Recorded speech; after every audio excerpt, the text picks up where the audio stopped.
नारी सम्मान संगठन की फाउंडर प्रेसिडेंट आज ये छोटा सा सभी के साथ अपने जितने भी करीबी हैं सबको बुला के आज हम इसका सम्मान करते आए हैं। और आज से तो ये कसम खा लो कि ये सिर्फ हमारा सम्मान है, बाकी कोई सम्मान नहीं है। इसका सम्मान होगा तो आपका सम्मान हर जगह होगा। आप इसका अपमान करेंगे आपका पहले ही हो जाएगा।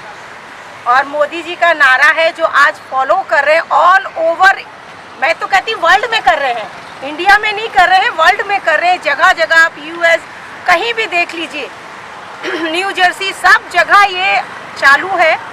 सो इसका बहुत महत्व है। हम इससे कोई कौम से हमें किसी से कोई लेना देना नहीं, कोई नेता से लेना देना नहीं, सब हमारे अपने हैं। और सबसे बड़ा ये है, बाकी इसके नीचे हैं जितने भी हैं, नेता हैं, अभिनेता हैं, जितने भी इसके नीचे हैं। हमें किसी का ना अनादर करना था, ना करना है, ना जिंदगी में करेंगे। हम लोगों की सेवा करते हैं और ऑलवेज करते रहेंगे। जितने भी यहाँ खड़े हैं सब उसी में आते हैं, उसी लाइन के हैं सारे, जो लोगों के लिए एक एक दिग्गज देखिए 80, 75 ईयर्स के जो आज भी 12 घंटे खड़े रहते हैं।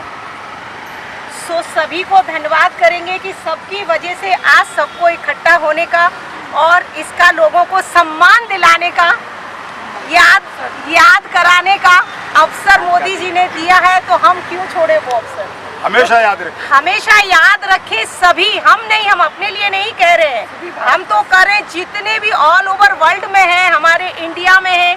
इसका सम्मान करो, इससे कौम का कुछ फर्क नहीं पड़ता। यही है धरती और माता, यही है हमारी माता पिता, इसी में बसे हुए हैं। इसका सम्मान है, आपका सम्मान है, हमारा सम्मान है, बाकी कुछ नहीं है। बाकी आप अपनी पॉलिटिक्स सबके पास रखिए, हमें किसी से कोई लेना देना नहीं, हमें सिर्फ इससे लेना देना है और इससे ही रहेगा। जय हिंद, जय महाराष्ट्र। हाय, मैं हूँ एक्टर अरमान ताहिल और आज मैं यहाँ पर आया हूँ। बहुत ही खूबसूरत लोग, बहुत अच्छे लोग यहाँ पर जुड़े हुए हैं भारत की शान के लिए, भारत की आन के लिए, भारत की मान के लिए। और मैं भी यहाँ आया हूँ और नारी संगठन जो है सुंदरी जी का बहुत ही अच्छा संगठन है जो कि नारियों के लिए भी काम करता है और नारी से जुड़े हुए लोगों के लिए भी काम करता है।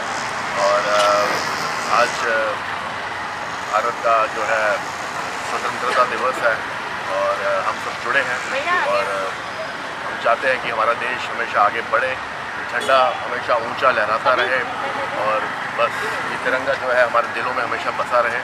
यही उम्मीद करता हूँ हर भारतवासी से कि वो प्यार बरसाता रहे और अपने देश को हमेशा आगे बढ़ाने की पूरी कोशिश करता रहे और बस भारत सबसे आगे बढ़ता रहे, सबसे आगे होंगे हिंदुस्तान। सुंदरी देखो उधर, आज ये 75वां स्वतंत्रता दिवस मना रहे हैं सुंदरी जी के गाइडेंस में और उन्होंने बड़े प्यार से आमंत्रण किया और ये हम सब हिंदुस्तानियों का फर्ज है। आज का दिन बड़ी धूमधाम से मनाया जा रहा है और हमें फख्र है कि हम आज़ादी का 75वां साल मना रहे हैं।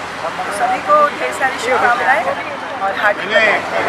जय हिंद, जय भारत। पाकिस्तान की लड़ाई चाइना के साथ, तो जब लड़ाई में गोलियाँ चलनी बंद हो जाती हैं दोनों तरफ के रेड क्रॉस के जो लोग होते हैं वो आते हैं देखने कि भाई जवान जो जख्मी हैं या मर गए, जो जख्मी होते हैं तो वो उनको हॉस्पिटल में ले जाके उनका इलाज वगैरह कराते हैं।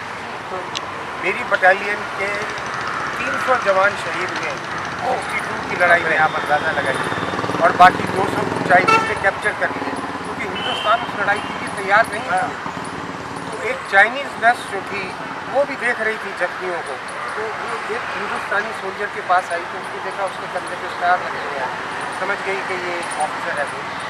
तो उसको इंस्ट्रक्शन ये थी कि भाई अगर किसी जवान को इतना गोलियाँ लगी हैं, बचने की उम्मीद नहीं है, तो क्रॉस एक चेक था, चौक था उसका, चौक उसकी यूनिफॉर्म पे क्रॉस लगा देती थी और उसके साथ एक चाइनीज़ सोल्जर चल रहा होता था, वो उस सोल्जर के सर में 2 गोली मार देता था कि भाई आप आराम करो, क्योंकि वो बचने की उम्मीद नहीं, वैसे ही इतना खून बह रहा है उसका। अचानक उसने जब इस ऑफिसर को देखा, उसको भी 8-10 गोलियां लगी हुई थी, तो उसने हिंदी में पूछा उससे, चाइनीज़ नर्स ने, कि तुम हिंदुस्तान में कहाँ रहते हो?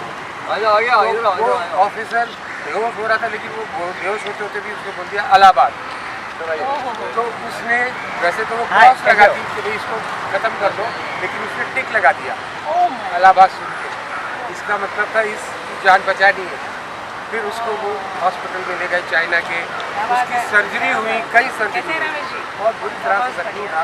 फिर जब वो बात करने के काबिल हुआ तो उस जवान ने, ऑफिसर ने, वो नर्स हमेशा रहती थी उसकी सर्जरी में, तो उस ऑफिसर ने उस नर्स को पूछा कि तुमको हिंदी कैसे आती है? तुमने मुझसे हिंदी में पूछा था जब मैं जंगे मैदान में घायल पड़ा था कि तुम कहाँ के रहने वाले हो, और मैंने कहा इलाहाबाद। उसने कहा, नर्स ने, कि 1957 में मैंने इलाहाबाद में 2 साल का नर्सिंग कोर्स किया है। 2 साल का नर्सिंग कोर्स इलाहाबाद में किया है, इसीलिए मुझे हिंदी आती है। देखिए कहाँ हमारे हिंदुस्तान किस किस को बसा कहाँ लेता है। इलाहाबाद का जवान, चाइना की लड़ाई, चाइनीज़ नर्स, मुकद्दर भी क्या क्या खेल खिलाता है। वतन पे मरने वालों का यही बाकी निशान होगा। मातु चंदन है, रोली है, सिंदूर है। मातु चंदन है, रोली है, सिंदूर है। मातु चंदन है, रोली है, सिंदूर है। मातु मेरा मातु है मेरा धर्म। वंदे मातरम, वंदे मातरम। धरती माँ है मेरी, देश मेरा धर्म। वंदे मातरम, वंदे मातरम, वंदे मातरम। आप सभी को स्वतंत्रता दिवस की बहुत बहुत शुभकामनाएं। वंदे मातरम।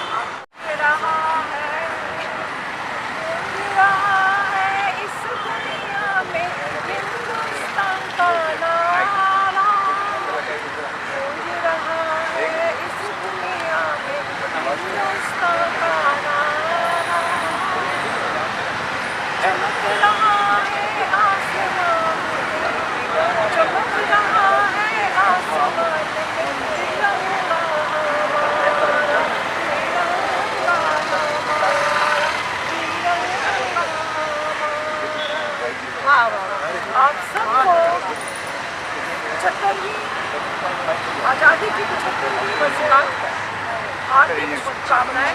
मैं अनुपा कपूर, SPF की कोऑर्डिनेटर, आप सब विनती करती हूँ कि आप सब मेरे साथ बोल रहे हैं, कदम कदम बढ़ाए जा, खुशी के गीत गाए जा। ये जिंदगी है काम पे लुटाए जा। कदम कदम बढ़ाए जा, खुशी के गीत गाए जा। ये जिंदगी है कौम की, कौम पे लुटाए जा।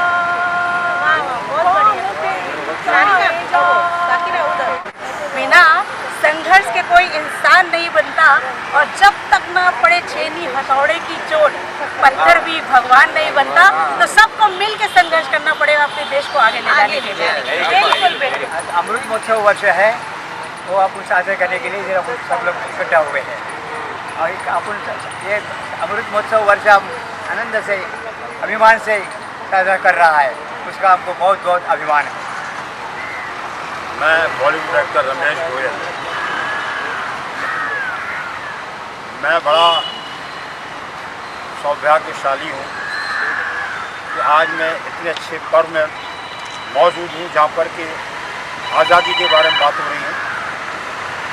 कल हमारा 15 अगस्त रिपब्लिक डे, स्वतंत्रता दिवस आने वाला है।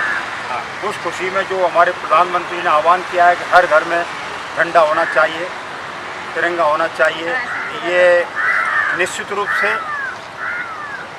उनकी बात को आदर किया गया, सम्मान दिया गया। और सब पूरे, मुझे जहाँ पर नज़र आ रहा है, पूरी मुंबई में हर घर में तिरंगा फहराया हुआ है। ये बहुत बड़ी बात है कि हमारी प्रधानमंत्री की जनता जनार्दन इतनी इज्जत करती है कि उनका आह्वान हुआ और सब लोगों ने झंडे लगा लिए, तिरंगे लगा लिए। जबकि मैंने करीब मुझे 49 साल हो गए, 49 ईयर्स हो गए एज एन एक्टर बॉम्बे में एक्टिंग करते करते। ये भी मुंबई की मेहरबानी है कि मुझे 49 साल से काम दे रही है मुंबई।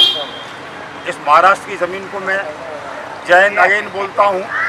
और 49 साल के कैरियर में मुंबई मैंने कभी झंडे इस तरह से लगे नहीं देखे। यही तो अद्भुत चीज है मोदी जी की। यही तो ये बात साबित करती है कि कितनी आस्था है हमारे प्रधानमंत्री में, जनता जनार्दन की। तो उनके आह्वान पर जो बोलते हैं वैसी पब्लिक करती है। जैसे कोरोना में उन्होंने कहा भाई इस तरह से आप आवाज़ कीजिए, इस तरह से आप मुँह रहिए, इस तरह से बोलिए, तो पूरी मुंबई में देखा कि हर आदमी वही कर रहा था जो प्रधानमंत्री बोल रहे थे। जब बहुत ही डिफिकल्ट टाइम था कोरोना का, कोरोना में सब लोगों ने फॉलो किया। आज आज़ादी का टाइम है तो आज़ादी के रंग में रंग गई पूरी हिंदुस्तान, पूरी जनता। मैं टीवी पर भी देख रहा हूँ, पूरा हिंदुस्तान रंगा हुआ है, झंडे लगे हुए हैं, तिरंगा लगे हुए हैं। तो ये जो विचारधारा बनी है हिंदुस्तान में हर मनुष्य की, हर प्राणी की, जिस तरह से वो इस तिरंगा को, ये जो मैंने भी गले में लगा रखा है, आई लव माई इंडिया, ये भी एक ही तरह से वही सब सद्भावना है। और मैं सोच रहा हूँ कि इसको मैं मेंटेन करूँ। हाँ, आज ही के दिन क्यों लगा रखा है गले में, तो ये मैं सोचता हूँ कि मैं किसी भी तरह में हूँ, लेकिन ये मेरे गले में होना चाहिए। सोचता हूँ और भगवान करे मेरी इच्छा पूरी हो कि मैं इसको हमेशा मेंटेन करूँ।